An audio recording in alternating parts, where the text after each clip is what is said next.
लो बच्चों, चलिए प्रश्न को पढ़ते हैं। इसमें लिखा है एक बेलनाकार कमरे की दीवार से सटकर एक छोटा गुटका फर्श पर वृत्ताकार पथ में घूम रहा है। तो कमरे की त्रिज्या r तथा गुटके का द्रव्यमान m है। कमरे का फर्श जो है वो घर्षण रहित माने तथा दीवार तथा गुटके के बीच घर्षण गुणांक म्यू लें। गुटके को प्रारंभिक चाल u नॉट, बच्चों ये v है, v नॉट दे करके छोड़ दिया जाता है और वृत्ताकार पथ पर जो है उसकी चाल घटती जाती है। तो गुटके की चाल के पदों में निकालें कि दीवार द्वारा गुटके पर लगाया गया अभिलंब बल कितना है। बच्चों ये हमें बताना है। तो चलिए बच्चों, इस प्रश्न की मूल अवधारणा को हम देख लेते हैं। बच्चों इस प्रश्न की मूल अवधारणा में देख लेते हैं कि अगर कोई वस्तु इस प्रकार से वृत्तीय पथ पर बच्चों गति कर रहा है, तो वृत्तीय पथ पर गति करने के लिए उसे एक आवश्यक अभिकेंद्र बल होता है बच्चों। जहाँ पे आवश्यक अभिकेंद्र बल का मान होता है बच्चों इस प्रकार से mv का वर्ग भागे r, जहाँ बच्चों m वस्तु का द्रव्यमान है और v उसकी चाल है बच्चों इस प्रकार से। और बच्चों ये जो है r जो है वृत्तीय पथ की त्रिज्या है।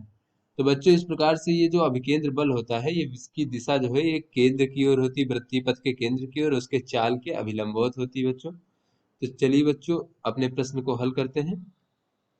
तो बच्चों यहाँ पर कहा जा रहा है कि एक बेलनाकार बच्चों हमारे कमरा है इस प्रकार से बच्चों बेलनाकार, जिसकी एक कमरा है जिसकी दीवारें बच्चों इस प्रकार से बेलनाकार है। ये बेलनाकार बच्चों, ये वृत्ताकार बच्चों इसकी फर्श है इस प्रकार से। तो यहाँ पर बच्चों इसके सटा अगर एक गुटका देखें बच्चों इस प्रकार से, अगर ये गुटका रखा हुआ इससे सटा हुआ, तो बच्चों जब ये इसको सटा करके बच्चों इसे छोड़ दिया जाएगा इसके दीवार के सहारे वी वेग से गतिमान करके, तो बच्चों ये इस प्रकार से ये दीवार के सहारे बच्चों चारों ओर एक वृत्ताकार मार्ग पर गति करेगा बच्चों इस प्रकार से, जिसका केंद्र बच्चों ये होगा इस प्रकार से। तो यहाँ पर बच्चों वृत्ताकार पथ पर गति करने के लिए जो है इसे अभिकेंद्र बल की आवश्यकता होगी बच्चों। तो यहाँ पर देख लेते हैं कि वृत्ताकार पथ पर गति के लिए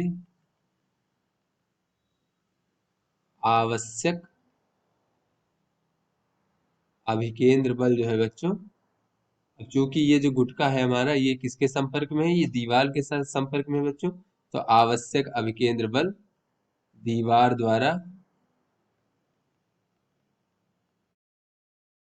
लगाए गए